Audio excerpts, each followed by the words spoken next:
Hi guys, welcome back to another Scout the Defender YouTube video and to a slightly different setting. We've now moved house since the last videos, hence why the videos have been a bit quiet, but we now have a space to work on the car, on the driveway and a garage, which is going to make these videos much easier and much more pleasant to film, no longer fixing Scout on the street. More of that on a future video, but today we're going to be focusing on fixing the windscreen wipers on Scout. Now on the drive down to Billing, I went to flick the wipers on and they were moved to about a 45-degree angle. As you can see, they're stuck in that position now. They totally stopped working.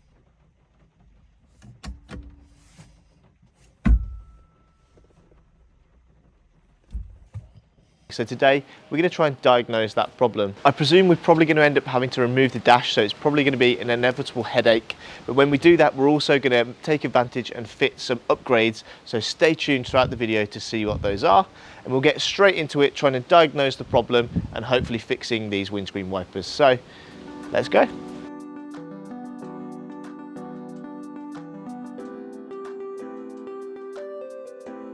Now one thing just to check before we go ripping out the dash is to check the fuses for the windscreen wipers. Underneath the steering wheel or the driver's side seat, you've got some fuses for the windscreen wipers. Just double check those. You can check on the fuse code which ones they align to. I checked mine, the fuse is totally intact, so it means that there's obviously not necessarily a problem with the fuse. It might be something more mechanical like the motor or the wiper arms themselves. So we can now progress with pulling out the dash to do some more exploration to try and work out the problem. Annoyingly, it's not the fuse. Right guys, so in true Land Rover style, it doesn't look like it's going to be the easy fix of a fuse or any sort of relay. We're going to have to pull the dash to get a look at the mechanism behind the motor and the wiper arms, etc. To that, we're going to have to pull the dash. There's lots of fixings and screws all the way across it.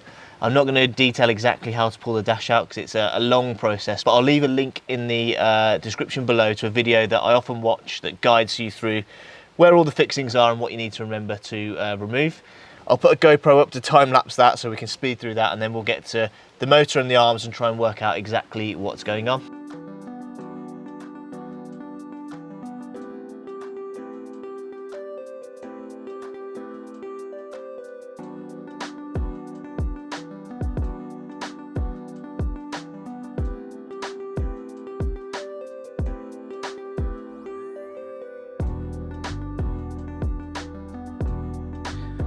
So that's the dash now pulled fully forward.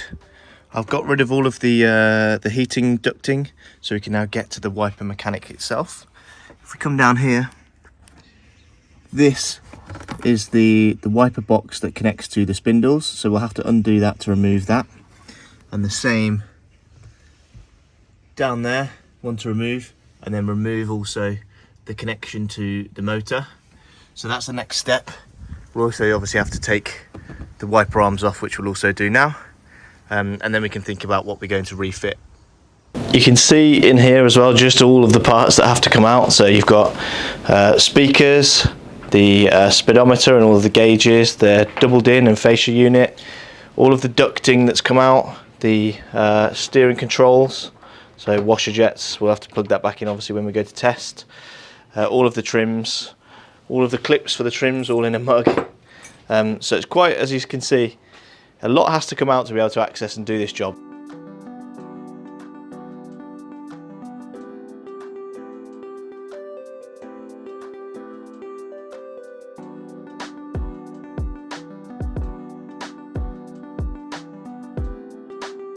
Right, so after a bit of trial and error, we've got the wipers off. I had to prise them off, put a bit of protection over the bodywork and prise them off with the back of a hammer.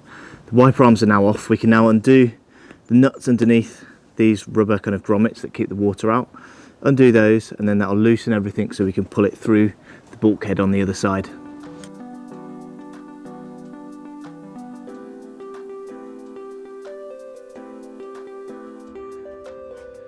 Right, so we've been able to pull the mechanism through the bulkhead. So you've got the wiper boxes, both of those are now through.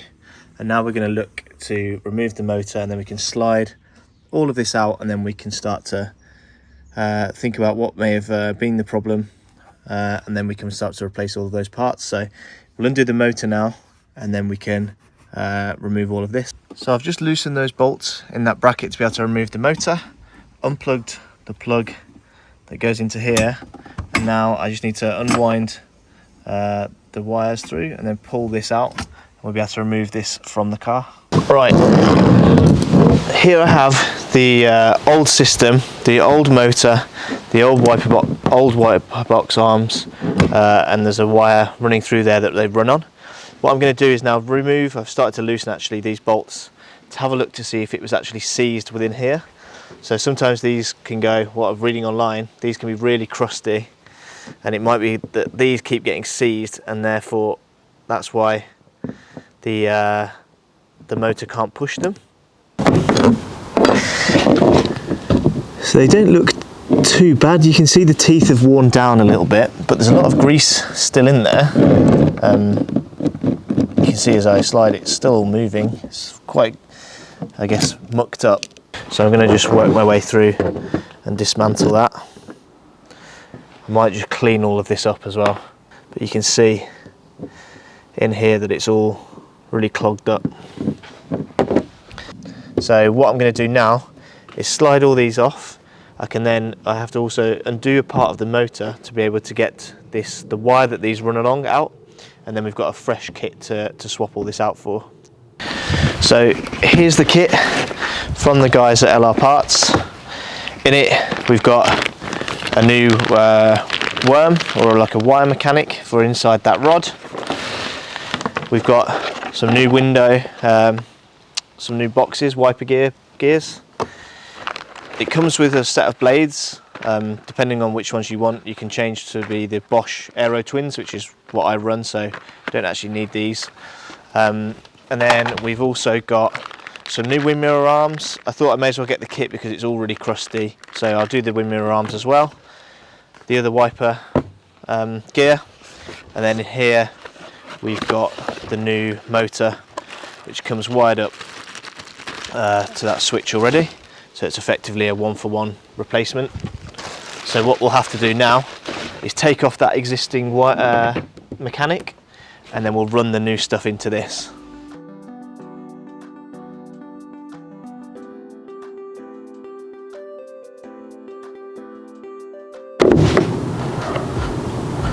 So that's got plenty of grease still in it, which is good. And now we'll be able to slide out the mechanic to get the wire out.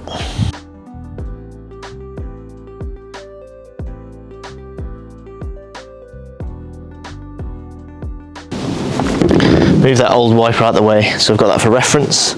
Now we can start to take apart the arms, because we need this rod, and we need this shoe, and we need this attachment off it.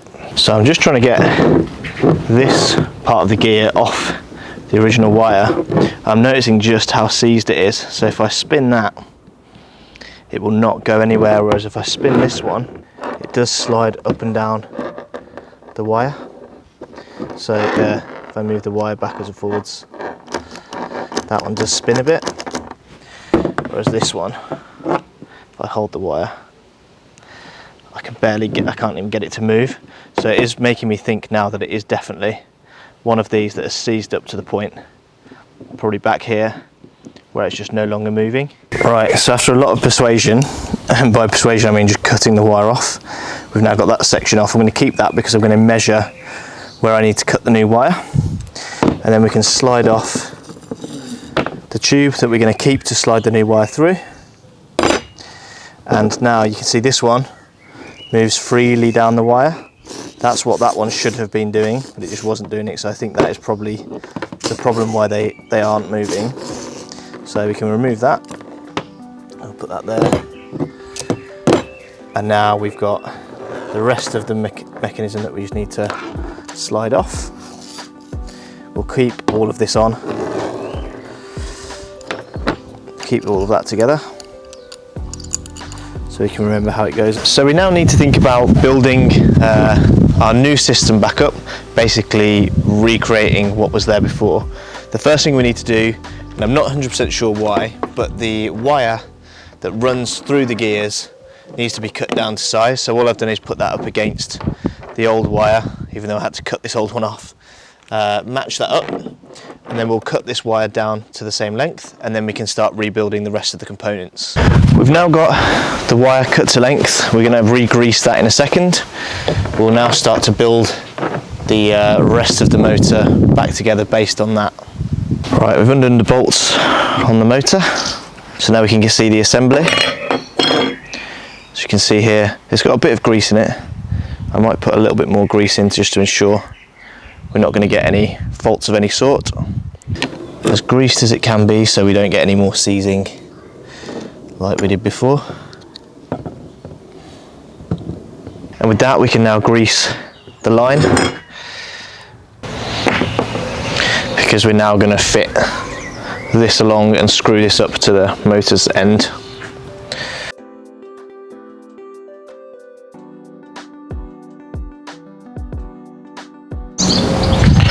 Right, we'll now slide up the protective sleeve, so that's all kind of sheltered and covered. And what we can now do is grease the rest of the tube and get ready to put on the next section.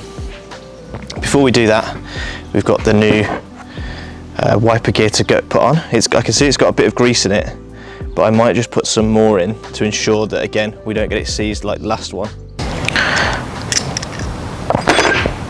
So you can see it's got a little bit of grease in it. Just going to put a little bit more in. So all we need to do here is just slide it down the rail, lubricate the wire, and then the piece of tube kind of slots into place, and then we can do this back up. That's the first one on.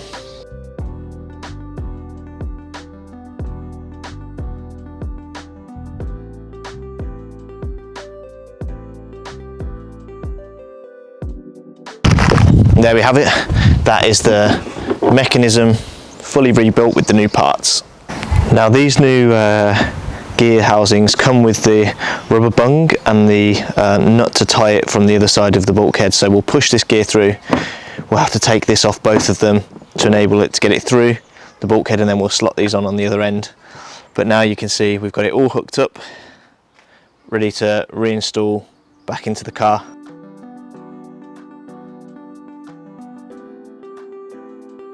Right, we're almost ready for the moment of truth. We've got these plates now tightened up, as is that one, as are the nuts on the other side for the wiper arms. I've got loosely my ignition in here, and I've connected up the controls just so we can do a test. At this point I realised I'd totally forgotten to fit the new wiper arms, so I'm going to do that really quickly now, and then we'll be ready to test all of the new gear. Right guys, so the wiper arms are now on, all of the blades are now on. It's time for the moment of truth. I'm going to go turn the ignition, try and turn them on, and fingers crossed they'll be working perfectly. So let's go and try it. So ignition on, and hey, result. There we go. So we have success. They're working, they're actually looking a lot smoother than my old ones actually were, so I'm really happy that I've managed to solve that. It was such an involved job, obviously having to take the dash out and reconfigure everything. There's probably a few steps that I didn't need to do, but I'm really happy now that I know that all of the new gearing is greased, it's all fresh, so I'm not gonna have to take the dash out for a little while. Now I'm gonna take advantage whilst the dash is out to do another big upgrade, so you'll have to stay tuned for the next video where I'll reveal what that is and install it. It's something that I've wanted to fit for quite a while now, but I've just been daunted by the fact that you have to take the dash out for it. But I feel quite comfortable now that we're in a good spot and we can now fit those upgrades and then close all the dash up. So I'll see you in the next video where we'll fit that upgrade.